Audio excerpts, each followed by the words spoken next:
Hey guys, I am back again with another video, and today I'm going to show you guys how I take down my mini braids. I actually counted my mini braids like a day ago, and I have 198 mini braids. It's literally so crazy. I was like too shy from 200.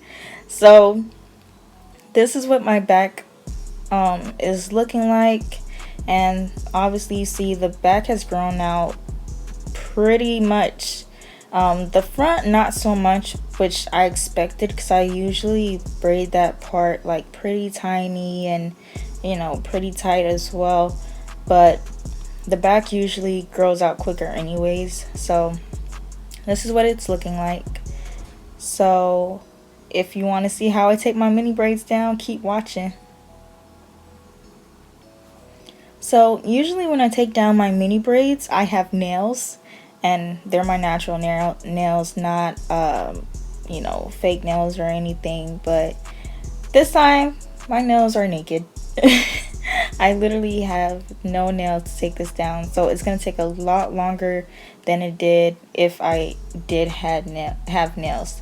So as you can see, like, the ends weren't braided all the way down, which really is because the ends were curly, and I high key like it that way. So also when I wash my hair, the ends start to expand, so it's a lot easier to take my braids down.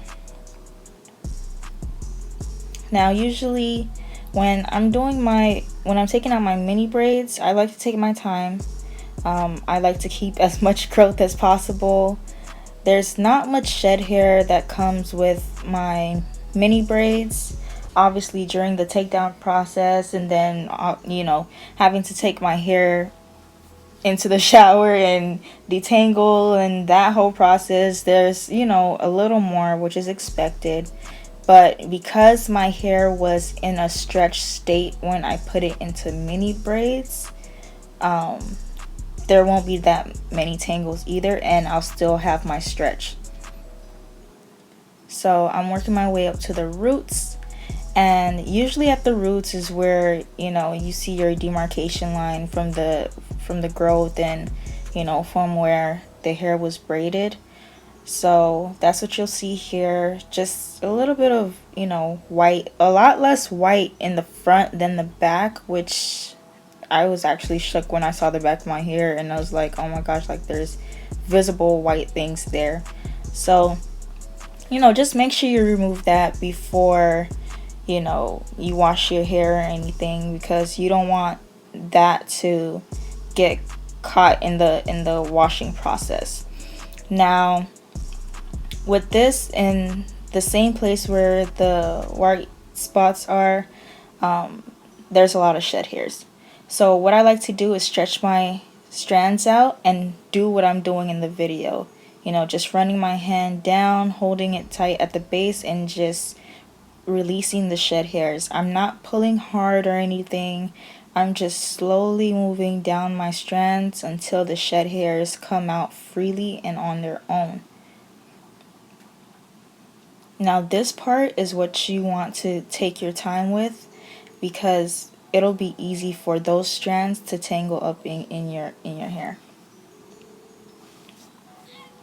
Now as you guys can see, I'm not spraying anything on my hair. I'm not putting conditioner on my hair to take my hair down, because I learned a couple of years ago that if I do take my hair down on wet hair, it'll get a lot more knotted and a lot more tangled than if I did it on dry hair.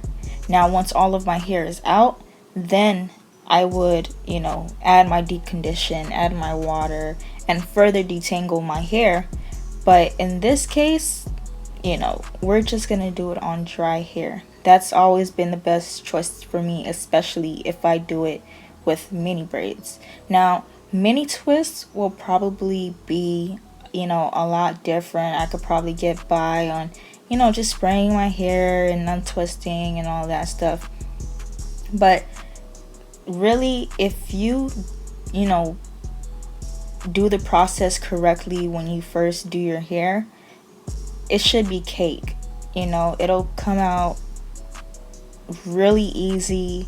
Like you're not supposed to have knots or anything at the end of it. I try to minimize breakage as much as I can, and usually with my ends being so curly, it's easy for my ends to knot up, so I try to take my time with that as well.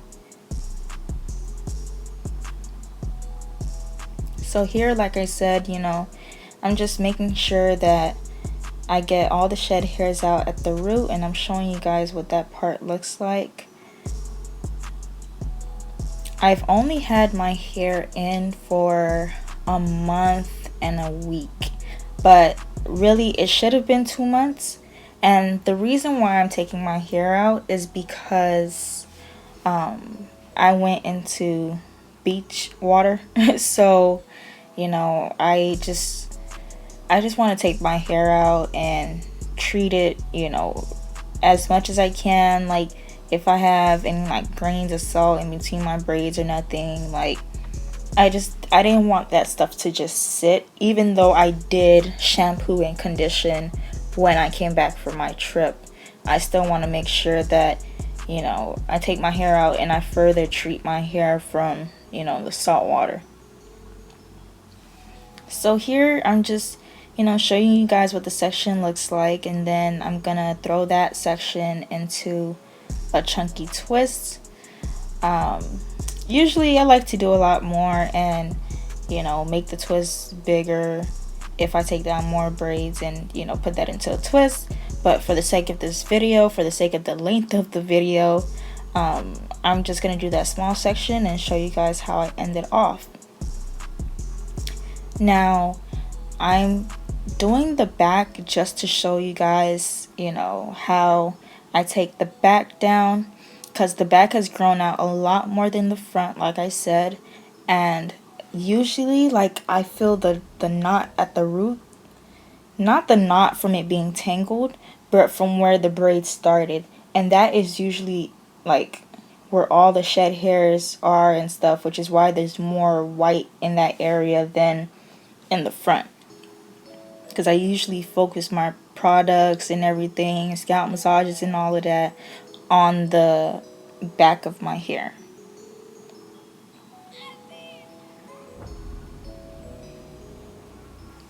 And so here I'm showing you guys another section which I feel like grew a lot more than other sections. Like, this braid definitely grew a lot more. This one and the first one that I did in the back grew a lot more than other braids.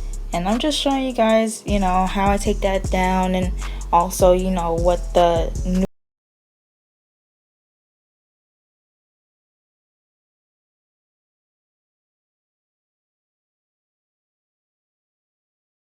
take my hair out, y'all. I'm gonna stop talking here so you guys could just finish watching the video, and I will see you guys in my next video. If you have any questions, always feel free to, you know, comment, and I answer pretty quickly, so, you know, ask me whatever. I'll see you guys in my next video.